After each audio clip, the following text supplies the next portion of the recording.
Tapos mayroon pang halikan in the elevator. Vong, pag magkita tayo, sabi ni Vice, I want us to kiss in the elevator. Parang mas gusto to kaysa sa Popeyes. Miss Chicha is waking up. ABS-CBN somehow has maintained that stature. Tinanong ko sa kanya, may multo ba rito? Oy mga Kuyakoy, this is Kuya Mike, ang Kuya News America, and this is For the Kuyakoy List. Okay, so kahit paano naka-recover na tayo, no? At least yung boses natin ganun, pero may konti pa rin tayong sipon.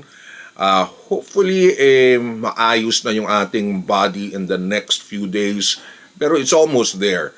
Alright, but so far we are good, and we'll be able to continue itong mga pinagagawa natin. That includes yung ating The Kuyakoy Life and The Kinder Life, lalo na towards Mother's Day, which is going to be next week, no?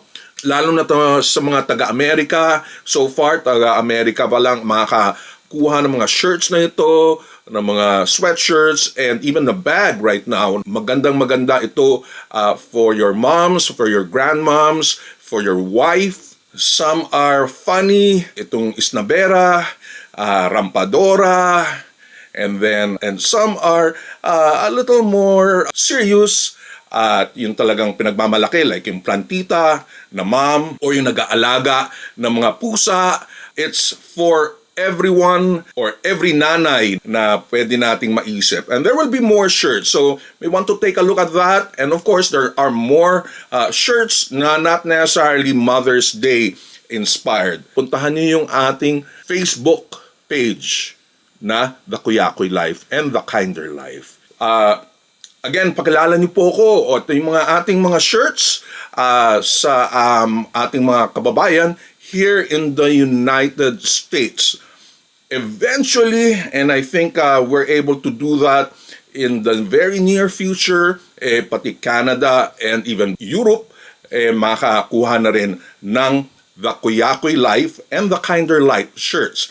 The Kinder Life shirts, again, it's very heartwarming, life-affirming shirts, and meron din Mother's Day na patribute. Pero more of yung, so far, yung relationship ni Mommy at ni Cutie, which is the dog. Alright? So, take a look at that. Of course, ang pag-usapan naman natin ngayon is at long last na tanggal na yung malaking tinik sa lalamunan ni Vong Navarro. Ito yung kaso na inihain niya kala Cedric Lee, kay Denise Cornejo, and this was a victory, a long anticipated victory, at nakuha niya talaga ito. So we don't know yet kung anong mangyayari for the next few weeks. Mukhang maangas pa rin si Mr. Cedric Lee. Para bang kahit nakuha niya na yung reclusion perpetua, para bang he's still banking on his lawyers. Who knows, mag-a-appeal, no? And that is right. Karapatan niya yun. But at least so far, there is victory at hand na, at hindi na para bang ang lumalabas ay si Vong Navarro pa ang may kasalanan nito. It was obviously a setup na malalaman mo naman yon. And what is also important to see here is nung year 2014, no, 4 years after na ng It's Showtime, nung pagsisimula ng It's Showtime, kumbaga dito parang naging close yung bond, yung pagsamahan ng ating mga hosts. Of course, yung mga original hosts, wala pa dyan sila Chang Ami, wala pa dyan si MC and Lassie, wala pa sila Darren, sino pa ba? Sila Jackie, wala pa si Ayon, wala pa si Sean. Dito nagsimula na yung parang yung bonding, yung pagiging close ng isa't isa. At syempre nandoon na nag-iiyakan sila Ann Curtis nung time na yun, sa pangyayari kay Vong, lalo na nung nakabalik na si Vong. And even before that, no, si Jong Hilario, there was a time na sa sama ng loob niya, and while he was still ahurado, no, nandun sila sa taas, biglang na lang nag-walk out. Hindi niya maatim na malagay sa sitwasyon itong kaibigan niya na kapwa na dancers sa Street Boys. And then, of course, yung pagbabalik na emosyonal ni Vong Navarro na galing sa piitan. That was like 6 months yata yun, na para bang we don't know what will happen to this case, and we don't want na masabi na parang hindi natin alam kung ano mangyayari kay Mr. Vong Navarro while in the custody. And then sabi nga ni Karil, parang nawalan siya ng hope dun sa mga pangyayari for Vong Navarro. Pero kitang-kita na lang, again, malakas talaga ang pruweba kung may CCTV, may camera ka na will show yung footage kung ano talaga nangyari. Nagtatawanan pa mga suspects, nagkakangitian before the fact and after the fact. Ano yun? Kung may rape na nangyari, ito pong, di ba? Magagalit ka, mabiwisit ka, iyak ka, emotional ka, pero parang wala lang. Tapos mayroong pang halikan in the elevator. As such, sabi nga ni Vice, that was a Valentine's presentation, no? Right after yung mga pangyayari ng supposed assault or rape ni Vong. Sabi niya kay Vong na wala doon, no, sa It's Showtime stage dahil nagpapahinga pa.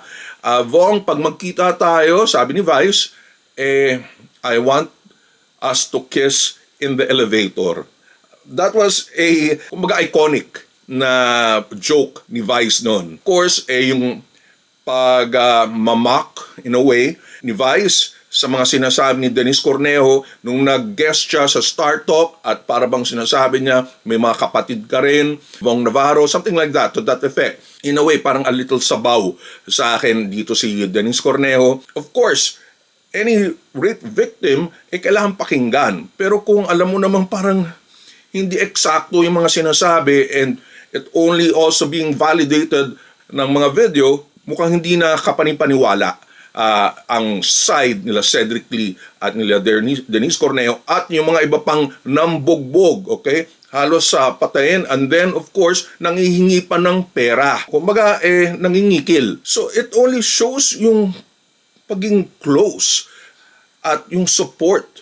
No, I think this is going to be their first among na maraming mga pangyayari na kumbaga mga krisis ng mga host and the show itself ng It's Showtime. Yung sabi nga ni Vice, no, galing from a concert sa Amerika at na first time niya na nakita si Vong sa It's Showtime, na para bang sinasabi niya na babakla-bakla lang ako pero lalaking lalaki ako when I have to show support. And Vice was willing to even show support dahil na kung saan para may marami na ang nag-accuse na mga babae na para bang they were also kinda assaulted. And supposedly another victim na nagsasabi na dito nangyari or sa ganitong araw nangyari, parang lumalabas na was even a special guest sa isang concert together with Vice. So, hindi pwedeng nangyari yon sa sinasabi nilang araw mismo na nagkita si Vong at itong another supposed victim. Alright, so again, at the end of the whole thing, nagpasalamat si Vong sa sumuporta sa kanya with a battery of lawyers na tumulong sa kanya. And at the same time, again, inulit niya yung pagsusorry niya, rightly so, na kailangan mag-sorry talaga siya sa kanyang asawa na si Tanya. Hopefully, itong chapter na ito, matapos na to, unless itong sila Cedric Lee maghahain pa ng appeal sa Supreme Court. I don't know the legalities of this. I don't know the procedure ng mga appeals na ito, kung meron pang ang appeal. Pero so far, panalong-panalo si Vong Navarro. Alright, so again, ito po si Kuya Mike of the Kuya Koy List. It's still a brands and branding and shopping channel for the global Filipino. Please subscribe sa ating channel. Pakilala niyo po ako at yung ating mga shirts na ito, itong bagong venture na ito ng mga shirts. Give this video a thumbs up and then hit on the notification bell para malaman niyo po yung mga bagong pangyayari sa ating vlog na ito na The Kuyakoy List. Okay? Diyan ang galing yung The Kuyakoy Life na ating brand. Again, ito si Kuya Mike, ang kuya nyo sa Amerika, and this is for The Kuyakoy List.